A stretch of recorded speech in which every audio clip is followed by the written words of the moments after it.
So welcome to Jumbo IS and welcome to our lecture series called Daily News in Shorts. In this lecture series, we cover a particular day's current affairs in a short span of time. Now, needless to say this, you have to revise this lecture just after watching it, and you can revise this lecture from the notes provided by us on our Telegram channel.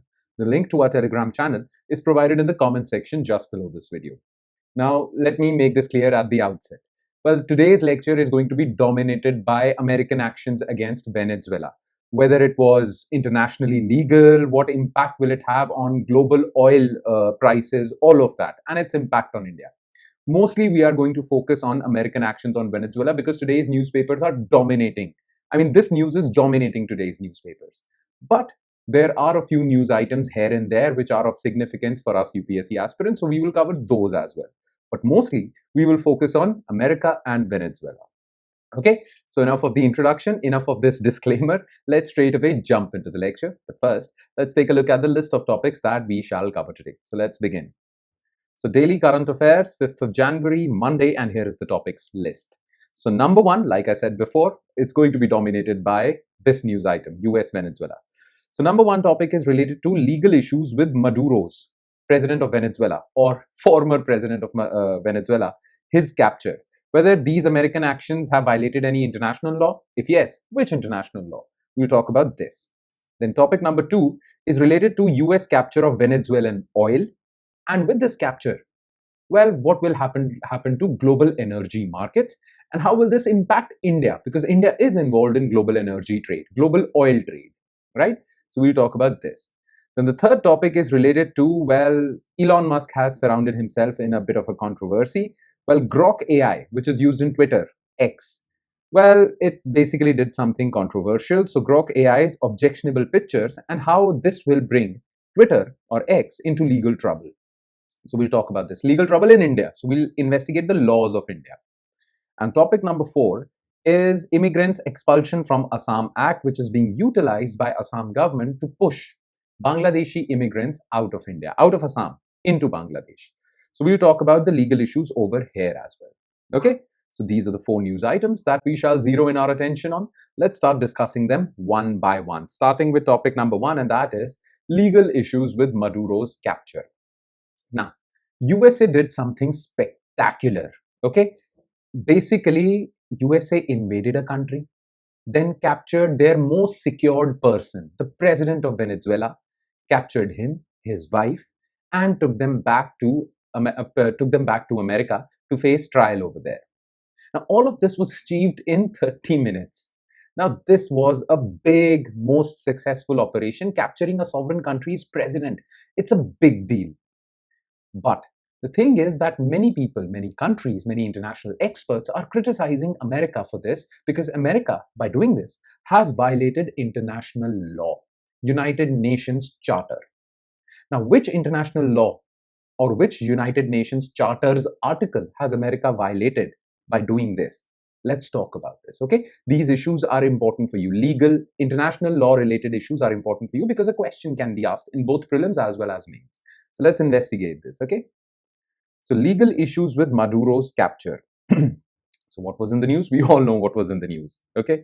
US forces captured Maduro and his wife, Celia Flores, launching attacks on Caracas, the capital of Venezuela, to remove him after disputed 2024 Venezuelan elections. Basically, USA has accused Maduro of capturing power through fraudulent elections in Venezuela, number one. Number two, USA has accused Maduro of financing narco-terrorism or pushing drugs into America, okay? Both these claims are disputed, by the way. And a New York federal indictment, a case against him for narco-terrorism conspiracy and cocaine importation over 25 years. Okay, so these are the cases that, well, are going to be held against, or, well, these charges would be leveled against president or former president Maduro. Okay, the US justified it as addressing corruption, enabling tons of cocaine into America, linked to opioid deaths in America.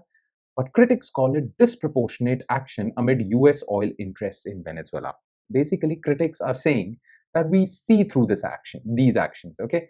USA might be saying that we did this to remove a dictator from a country, bring in democracy, fight war on drugs.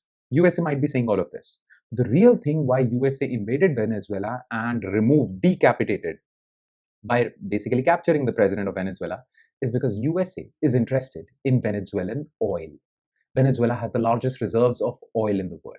We'll talk about that portion in our second topic, but this is what the critics are leveling charge. I mean, the critics are saying, okay? And the critics are also saying that you have violated international law. So which international law? So, well, this is the image. So international law. Experts like Mark Weller label it as significant violation of Venezuelan sovereignty and United Nations Charter Article 2, Clause 4.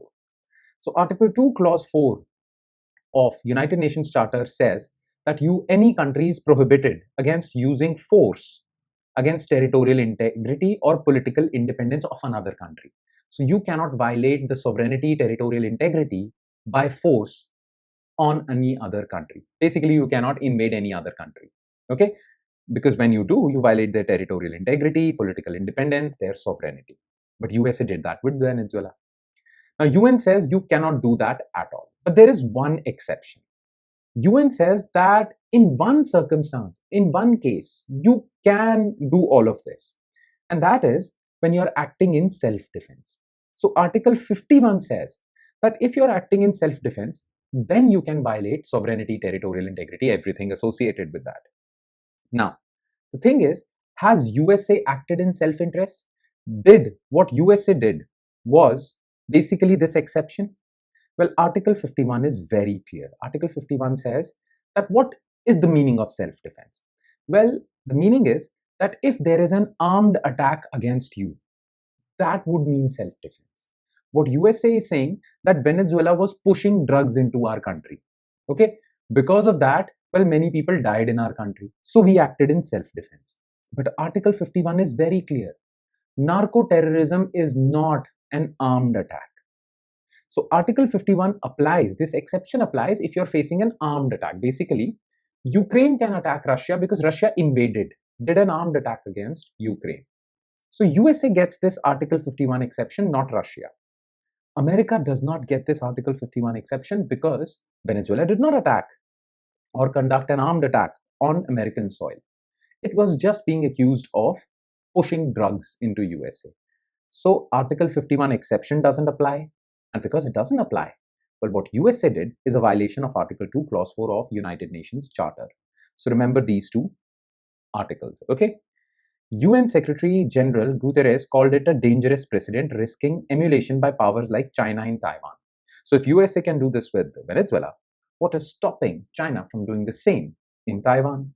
So USA has set a dangerous precedent. Critics have highlighted violations of sovereignty and international law, drawing parallels to past US interventions. The thing is that what USA did with Venezuela is nothing new. Okay, USA has a habit of violating Article 2, Clause 4. USA has done that in past as well. And what examples do we have? History repeats itself. Well, USA funded rebel groups in Nicaragua called Contras. Okay, they funded them, financed them, trained them to basically fight against their government. Now, Nicaraguan government took the case in International Court of Justice. And International Court of Justice also said that this funding of rebel groups by America was unlawful. But USA has done it. Then USA actually did exactly the same with Panama. Exactly what it did with Venezuela. US invasion of Panama in 1989, capturing General Noriega on drug charges, same charges as Maduro, sentencing him to 40 years. And Maduro also faces this. New York Times critiqued Venezuela's minor fentanyl role. New York Times says that yes, there is a drug problem in America. That drug is fentanyl, very dangerous drug. But fentanyl is supplied to America. I mean, Venezuela is not a major supplier of fentanyl to America. Mexico, a lot of fentanyl is passing through Mexico into America. But Venezuela has a minor role. And because of this, these claims against Venezuela, this justification of action against Venezuela, well, doesn't hold in the eyes of these critics. All right? So this is the thing. Now, what are the concerns for India? Why is India not happy with this? Well, the concerns are India has to do a delicate balancing act. Why? Well, first of all, Venezuela belongs to Global South, and India is acting, or India has been championing the cause of Global South unity. Now, will India give a statement in favor of Venezuela or Maduro? But if it does so, then it will antagonize America. So it has to do this delicate balancing act because, well, it has to ensure Global South unity, but it cannot antagonize a great power like America. Okay. Plus, US pressure on Venezuelan oil will have economic ramifications, economic consequences on global energy markets. Plus, the thing is that USA acted on its own. Okay. Generally, if you have a problem with any other country, okay, you go to International Court of Justice, you go to United Nations Security Council. But USA acted on its own without going to ICJ or UNSC. This makes these two organizations appear toothless, weak, of no consequence. So what is stopping other countries from bypassing ICJ and UNSC and acting unilaterally, especially in the Indo-Pacific region where China is the most feared belligerent? China can do the same with any other country in the Indo-Pacific region. So these are India's concerns. Clear? Simple? Okay. Now let's move forward to next news item, next topic, which is related to USA Venezuela, and that is US capture of Venezuelan oil and how does this impact energy security, global energy markets. Basically, this action of USA has economic consequences as well, right? What are those economic consequences in the short term, in the long term? And how will India or how can India stand to benefit from this? As far as economic ramifications are concerned, well, India stands to gain from all of this. India will get some benefits, economic benefits. Okay, now what are those economic benefits? Let's talk about this. So, US capture of Venezuelan oil. This was in the news. Venezuela holds world's largest proven reserves. Okay, 20% more than Saudi Arabia. Generally, we say Saudi Arabia has the most oil. Well, Venezuela has 20% more than Saudi Arabia. Okay, it has the largest oil reserves. But because Venezuela lacks technology, its economy is in the doldrums, its infrastructure is poor, and there are cases of mismanagement, because of which Venezuela doesn't produce that much oil. It has oil reserves, but you require infrastructure and technology to mine that oil, extract that oil out of the ground. That is where Venezuela fails. As far as resources are concerned, Venezuelan soil is blessed, but it lacks technology, economy, infrastructure, and it suffers from mismanagement, because of which, well, it produces only 1% of the global oil production. Okay, so it has the largest reserves, but when you produce that oil, it's just 1% of the entire global oil output. Okay, this is the current situation. Now, the thing is, what America is saying is that once America, and it has already happened, by the way, Donald Trump has already announced that American oil companies will get access to these oil reserves in Venezuela. So what America is saying is that once we get access to these oil reserves, we will bring in economics, technology, infrastructure, and good management to extract more oil from Venezuela. Okay, this is what is going to happen because now American money would pump in Venezuela. Earlier, President Maduro was stopping all of this. He did not have good relations with America. But now Maduro is gone. Nothing is stopping America from bringing their investments into Venezuelan oil reserves. And nothing is stopping them from becoming rich because of this. Okay? Now, what will happen to global energy markets? So look, Venezuela produces 1% of the global oil. So what happened to global energy markets or oil prices in the short run? Because Venezuela collapsed for a day or two, okay? So it was thought that this 1% supply would also go. Now you all know that demand and supply actually govern prices of any commodity. So if Venezuela is unstable, this 1% supply would fall down. Because this 1% supply would fall down, well, demand is high, supply would fall. What happens? Prices rise. That's what happened. Okay, that's what happened for a day or two. And there was a minor uptick in prices. But this price rise quickly came down. Why?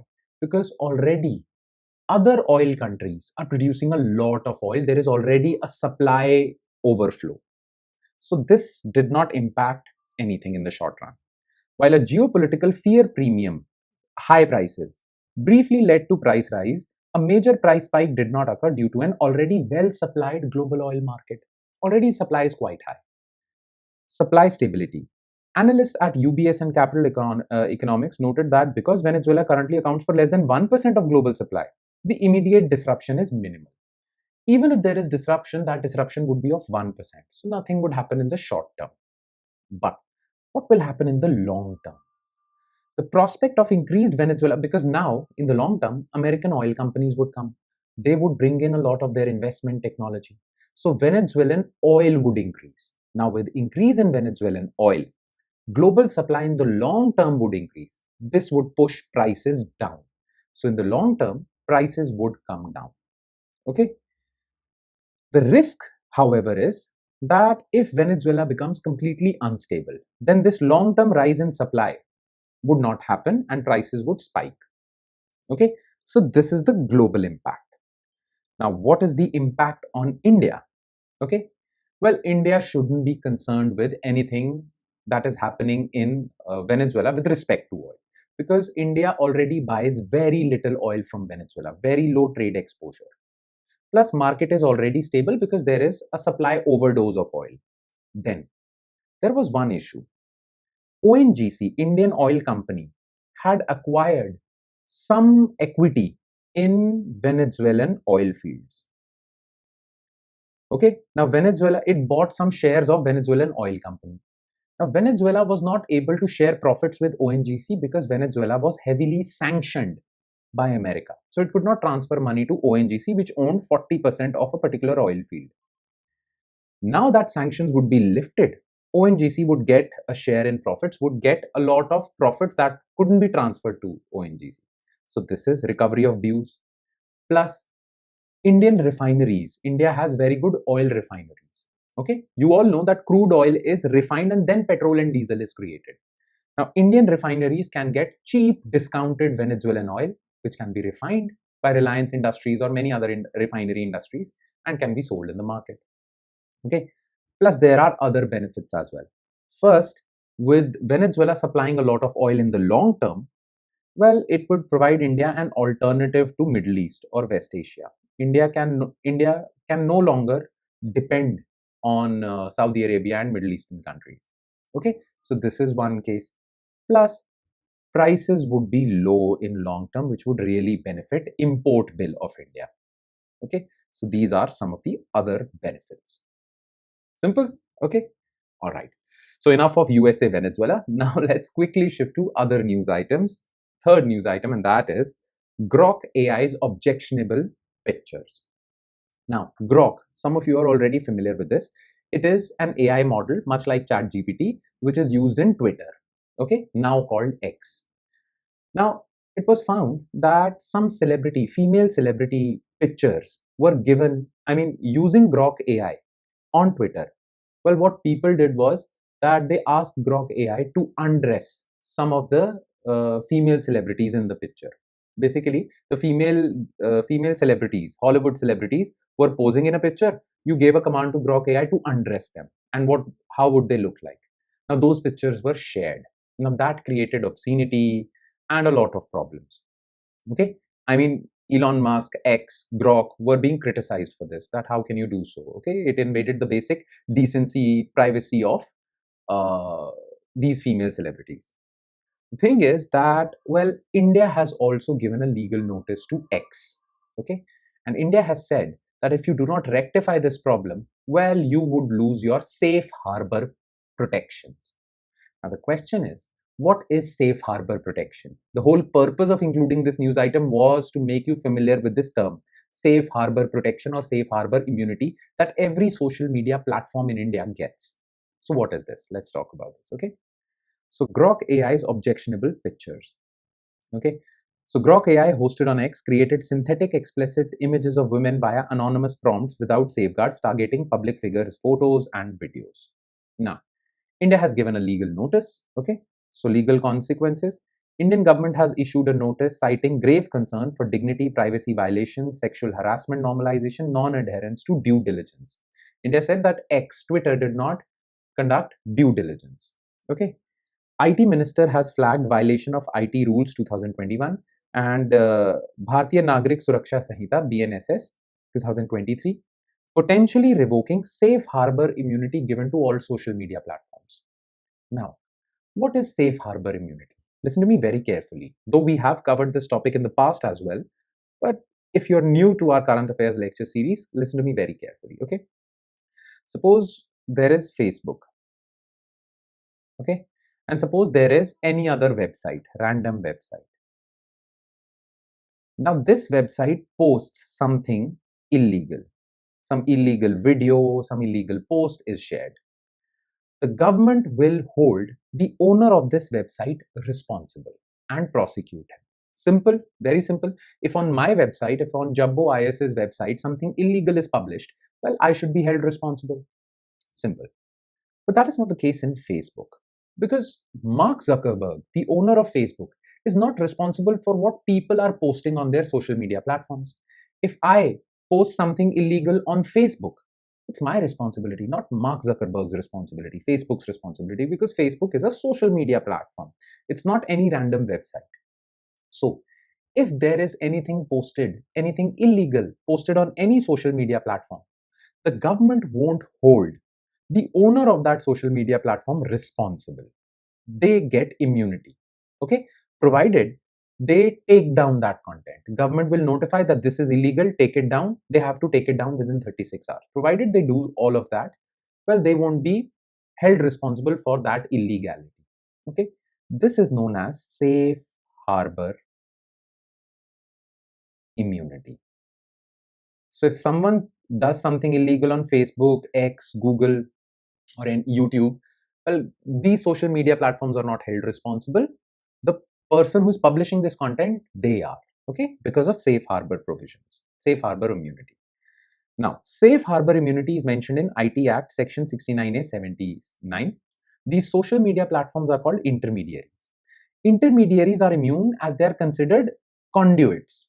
Conduits meaning they are just considered vessels.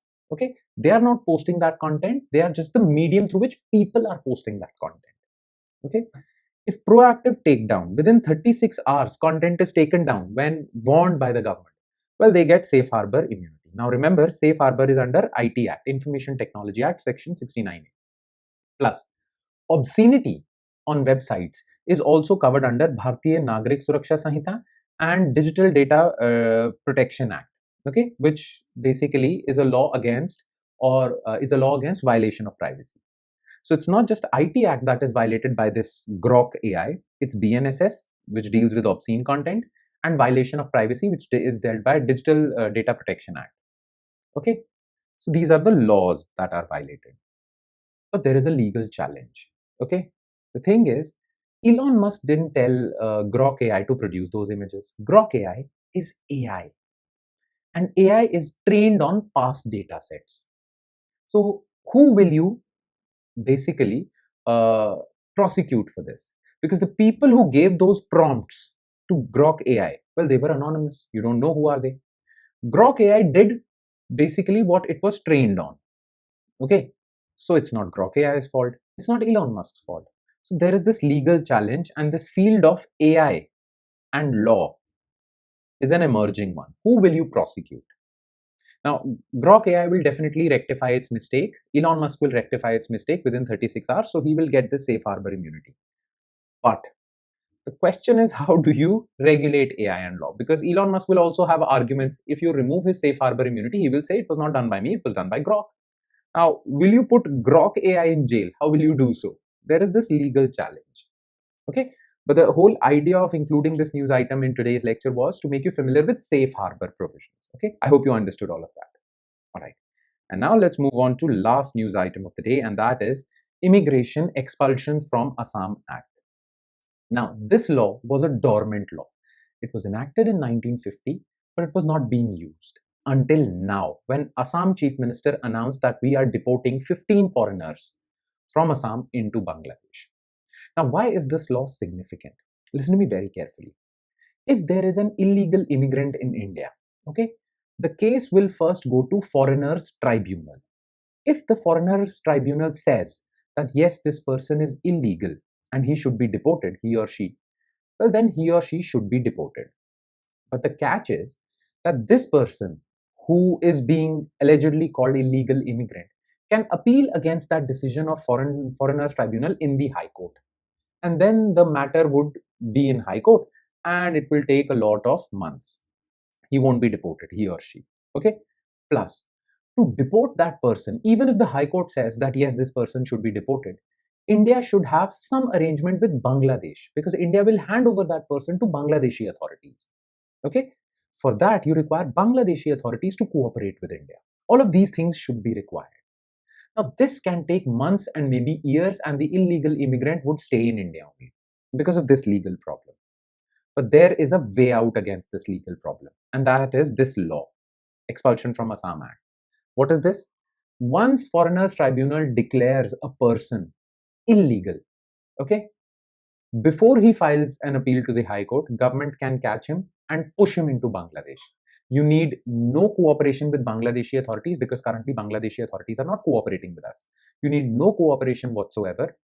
You can just push them into Bangladesh. Okay, you can just push them using this law. Don't need to wait for the appeal into the High Court. Now, this is what Assam government is using now. All right, so this is the thing. Let's talk about this. So, Immigration Expulsion from Assam Act. So, this act was revived by Assam government in 2025 to expel 15 foreign tribunal declared foreigners within 24 to 48 hours. Now, about this law, so it was a legislation drafted by Center. So, this law was enacted by Center because citizenship belongs to Union list. Any law with respect to citizenship or illegal immigration can only be enacted by Center. Because it was enacted, it was part of Union list. So, Center enacted this law, but gave the power to Assam government to implement it. Okay. Now, there are various provisions under this law. You can take a look at these provisions from the notes provided by us, though the basic gist of the matter, I have explained it to you. Okay. So, this is the thing. All right. Makes sense? Okay. And that would be all. With that, we conclude today's session. So, thank you so much for watching, everyone. And I'm sure it has added value to your preparation. I'm sure about it. But it will add more value if you're number one, consistent and regular with this lecture series, and number two, you revise this lecture from the notes provided by us on our Telegram channel. The link to our Telegram channel, as I've mentioned at the beginning of this lecture, is given in the comment section below. On that note, I'll be signing off with the promise of seeing you again with another set of news items. Thank you, everyone.